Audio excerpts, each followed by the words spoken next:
Bonjour mes frères et sœurs, bonjour à tous, que la paix du Christ soit avec vous. En ce jour, nous avons pour thème « Garde ton cœur plus que tout ». Garde ton cœur plus que tout. Alléluia. Nous allons le méditer en lisant le livre de Proverbes, chapitre 4, verset 23. Proverbes, chapitre 4, verset 23. Je vous invite à la lecture. Garde ton cœur plus que toute autre chose, car de lui viennent les sources de la vie. Amen. Car de lui viennent les sources de la vie.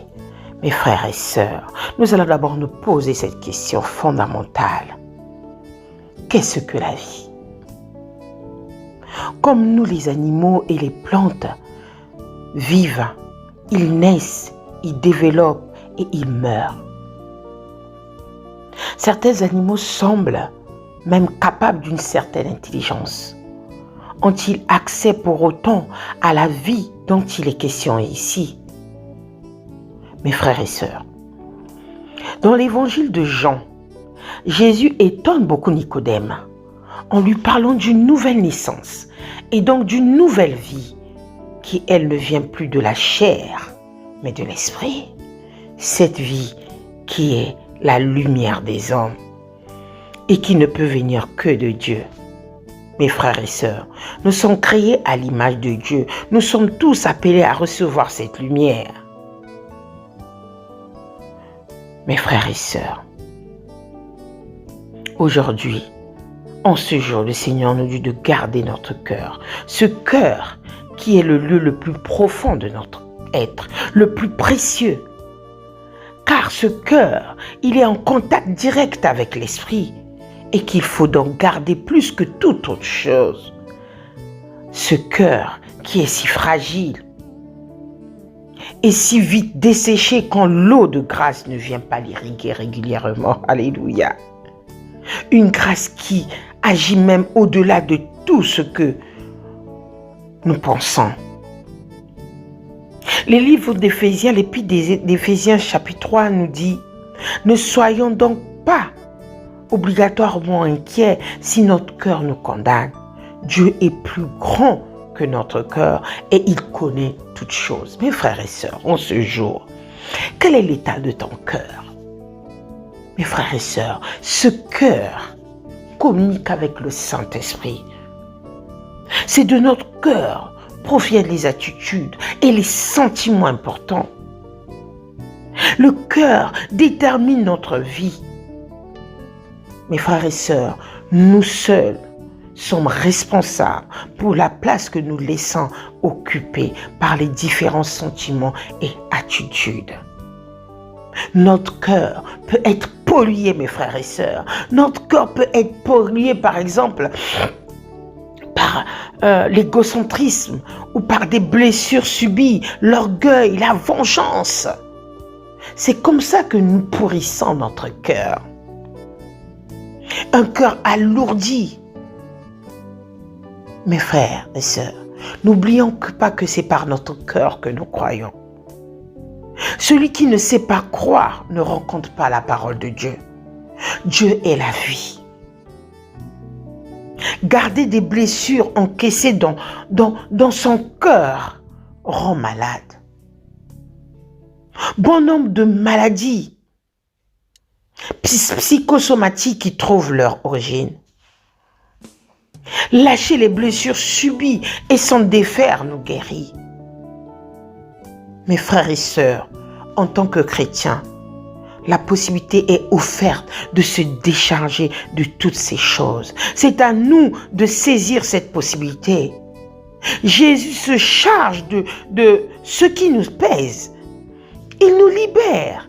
Il nous donne la liberté et le courage de verbaliser et de résoudre nos problèmes relationnels. Mes frères et sœurs, en lisant la Bible, nous pouvons prendre soin de notre cœur. Mais lisons-la en cherchant la vérité de Jésus. Il ne s'agit pas là d'un savoir théologique, mais il n'est question que d'une personne qui est Jésus. Vous savez, mes frères et sœurs, ce cœur, nous devons prendre soin. Ce cœur, nous devons le garder. Nombreux ont de la haine. Nous polluons ce cœur. Vous savez que c'est avec notre cœur que nous sommes en contact avec l'Esprit Saint. Nous devons garder ce cœur ouvert. Garde ton cœur plus que toute autre chose, car de lui vient la source de la vie, comme le dit le proverbe. Ça peut aussi faire écho avec le verset de Luc 12, verset 34. L'évangile de Luc, chapitre 12, verset 34, qui nous dit, là où est ton trésor, là aussi sera ton cœur. Mais c'est curieusement à 1 Corinthiens 13, verset 3, qui me renvoie. D'abord, si je n'ai pas l'amour, cela ne sert à rien. Mes frères et sœurs, si je n'ai pas l'amour, cela ne sert à rien. Mes frères et sœurs, parce qu'il n'est rien de plus mortel qu'une vie vertueuse qui se déroule de façon rigide. Mes frères et sœurs, invitons l'amour dans notre cœur. Invitons l'amour dans notre cœur. Nous témoignons chaque dimanche de l'évangile. Nous témoignons en allant prier notre Dieu, en allant communier avec nos frères. Nous témoignons cette fraternité, cet amour. Ne polluons pas notre cœur sur des futilités. Ne polluons pas notre cœur parce que celui-ci ou celle-ci te jalouse. Ne polluons pas notre cœur. Car là où est notre cœur, c'est là où est notre trésor. Oui, mes frères et sœurs, comment garder ce cœur? Nous devons apprendre à garder ce cœur, à ne pas décider tout de suite, se donner de délai, chaque soir écouter son cœur profond en revoyant sa journée, repérer ce qui nous a donné l'élan pour vivre, aimer, espérer, croire. Aussi, chaque jour, lire un passage de l'Évangile en regardant comment Jésus aime et se laisse aimer par lui de cette manière-là. Mes frères et sœurs, ainsi, la garde du cœur va se faire peu à peu comme une disposition de l'être, comme une respiration, la source de la vie, que Jésus pourra librement irriguer notre vie. Mes frères et sœurs, veillons sur notre cœur. Veillons sur notre cœur.